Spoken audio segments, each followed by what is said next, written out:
It was a cool spring morning. The sun had just come up over the horizon and was brightening the dark sky. A young man walked briskly to the track behind the high school.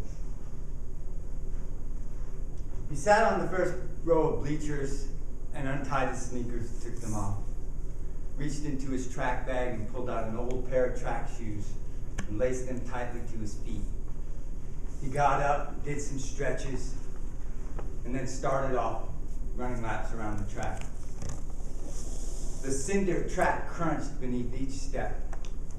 He could feel his legs warm as his muscles pulled each stride along.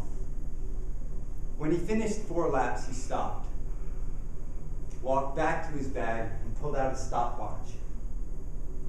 Then he walked to the starting line, took a deep breath, clicked the watch, and off he raced. A mile later, he clicked the watch again, caught his breath, looked at his time, and grinned. He packed up his track shoes and walked away. 3 days later, that young man walked across the track at St. John's University. St. John's was the host of the 1978 New York State High School Track Championship. The officials had just called the runners for the 1-mile race. 27 high school athletes, including the young man, walked up to the starting line.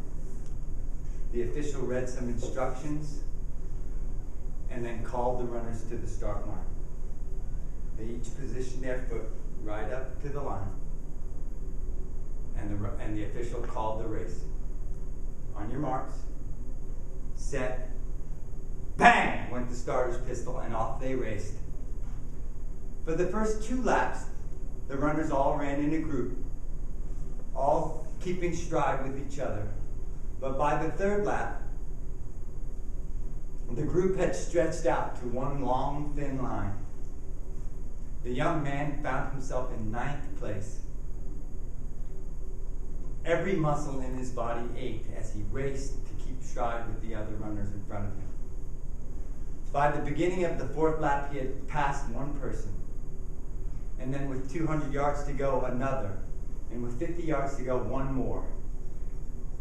And through sheer exhaustion, he crossed the finish line in 6th place. It's been 34 years since I ran that race. And although I didn't come in first, I won.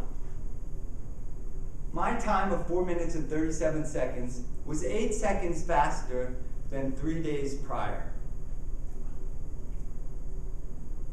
And in all my races after that, hundreds of 5Ks and 10Ks, countless half marathons, 3 marathons, I've never come close to a 6th place finish. For now, for me, running in the race is a win. So every time I run a race, I win. I said it, every time I run a race, I win. Now that may sound like a cop-out, well, I'm just glad to be in the game, whatever. But at my age, when every morning I wake up and either my back hurts or my knee hurts or my neck hurts, getting up and getting in the race is a big deal. Vince Lombardi said,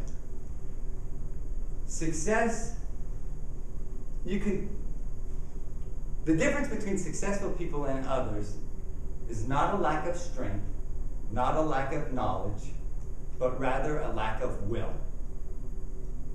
And I agree with that. And it's likely because I lack strength and knowledge.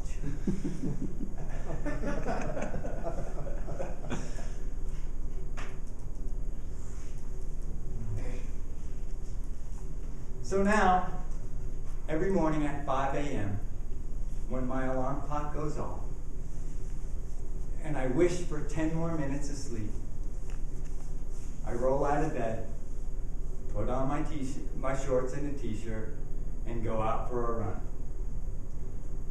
My old stopwatch has turned into a wristwatch, which has a heart rate monitor, a GPS, a calorie counter. But at the end of the day, all that really matters is the time. And this morning, my mile time was 5 minutes and 38 seconds. Just a minute slower than 34 years ago. Thank you, man.